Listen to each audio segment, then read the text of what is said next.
So this post is basically if you take ADHD stimulants or medication and the nutrients that are interacting with that. So we're going to kind of get into how you can make your medications worthwhile without sacrificing the effects of them. So, for example, ADHD stimulants, they are processed and excreted through the urine. Vitamin C actually acidifies the urine. So what does that mean? When the urine becomes more acidic, that tells your body to excrete it out. So that means that you can have your medication excreted out of your body much more faster, and it's going to impair the effects that your ADHD medication has.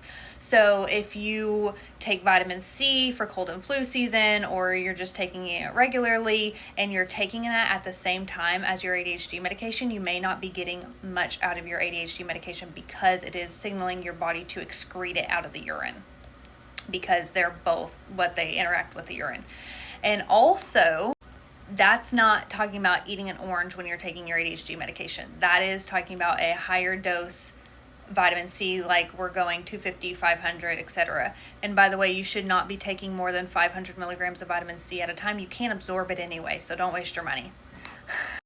So if you do want to take your vitamin C, you want to take it about an hour, 2 hours after you've taken your ADHD medication, as well as calcium and iron. So with your minerals, they can actually bind to these medications, and that is going to reduce how much that medication is going to work. So separate it by, I'd say with the minerals, at least 2 hours. Okay, so same thing with the calcium supplementation. Do not take more than 500 milligrams at a time. You cannot absorb it. With zinc, there's really no timing differences. You can take zinc is fine. Magnesium is one of those that if you're taking high doses, which you can't absorb high doses anyway, quit trying to think that the 500 milligram magnesium is actually doing anything. You're only absorbing like less than 50% of it, actually more close to less than 70%. But anyway, the higher you go. But you can take your magnesium 150, 200 milligrams with your ADHD medication if that helps reduce the sweating, the jitters, like the side effects that you may have with the medication, especially with my girlies that have PMDD or PMS symptoms. We tend to need higher doses of ADHD medication during that time.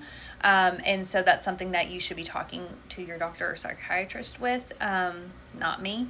But anyway, so during that time, it's very different how from day to day for women, how these medications can interact. So we want to make sure that we are getting the most out of it and not accidentally hurting ourselves from taking our supplements at the wrong time. And needless to say, caffeine, because we know that for some people that caffeine, especially if we're not used to drinking caffeine, it can excrete more through the urine faster.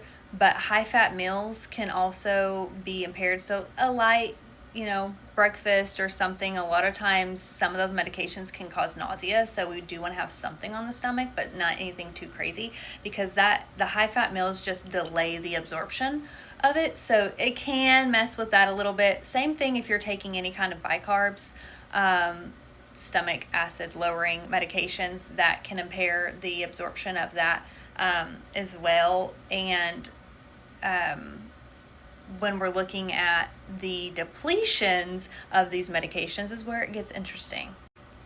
Magnesium, zinc, B6, iron, folate, these are, and also vitamin C. So you'll notice that some of the interactions are also what these medications deplete. And when we're looking at the roles of these certain nutrients, when we're taking medications long term, and this goes for a lot of different medications, they like grouped in certain classes will deplete the same thing over and over again, CoQ10, magnesium, etc. So really, when you're looking at if you're taking more than one medication, what are you actually getting depleted all the time, and or not eating enough of while this depletion is happening? And how can you increase that? Because your side effects are going to end up being worse. So we'll get into that. Getting into a little bit of the science behind it, we have a neurotransmitter called glutamate. So glutamate is the excitatory neurotransmitter. It helps with learning and memory and movement and just alertness overall. But too much of that glutamate can cause overstimulation, agitation, aggression, and glutamate is converted to GABA, which is the inhibitory neurotransmitter. It has a calming effect, it helps with sleep, it can stop panic attacks, or significantly slow them down, and I'll get into that a little bit later. But it helps that with just overall calming. So we have glutamate excitatory, and through the GAD, which is an enzyme called the glutamate decarboxylase, through that enzyme, it makes GABA. So the excitatory makes inhibitory. But with people with ADHD, we have an issue with this conversion. Not all, but most, because this goes back to and can be linked to these nutrient depletions, because we know that B6 is depleted, we know that magnesium is depleted, and we need those nutrients in order to get glutamate to GABA. So that goes, it's kind of like a catch-22. We see it a lot with heart medications, diabetes medications, depleting B12 and B6 and magnesium and CoQ10 and all these nutrients that are needed to help these organs function properly, including our brain for the ADHD. So it can be kind of like a caveat, and we have to be very mindful of what we're doing, because if you're just taking these medications and you're spiraling, or you're not getting better, or you're having worsening anxiety or whatever it may be, it's likely because of a root cause of a nutrient depletion. So that's why I want to get into that for the last few minutes. So we know that B6, or we call it P5P, pyridoxal 5-phosphate, that is the kind that you want, not pyridoxal hydrochloride. Anyway, so with that guy, if we have that depletion there, that is going to increase the mood instability and the irritation with that. So that actually increases the neurotransmitter turnover when there's that interaction with the medication.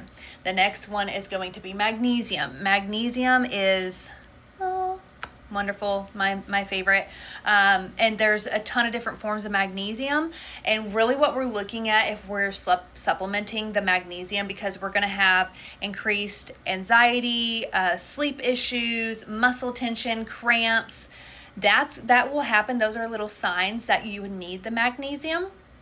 And there are two forms that I would recommend, and this is not medical advice, it's just me yapping, but magnesium L-threonate is the only type of magnesium that can cross the blood-brain barrier. And that is when we're looking at cognitive health, brain health, you're wanting magnesium L-threonate, because it is the only one that crosses the blood-brain barrier and can help with anxiety, mood, memory, focus, etc. Now, magnesium glycinate, that is magnesium linked with glycine, that is going to help with overall calmness, muscle health. Like if you're really tensed up, that will be very helpful there.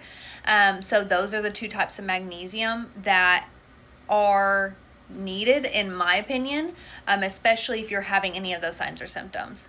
Now, the next one is vitamin C. So we talked about vitamin C and how it acidifies the urine, and that just may reduce the stimulant effects. So that's how it interacts, not depletes. And then zinc is needed for dopamine synthesis, and we know in ADHD we need that dopamine. So when it depletes the zinc, that is something that you can look into zinc rich foods. If you're an animal protein eater, that's something, nuts, seeds, we can get that in there. But if you need additional support, that may be needed. Symptoms, they are really going to vary with that. And then next is the iron. So got to check your iron.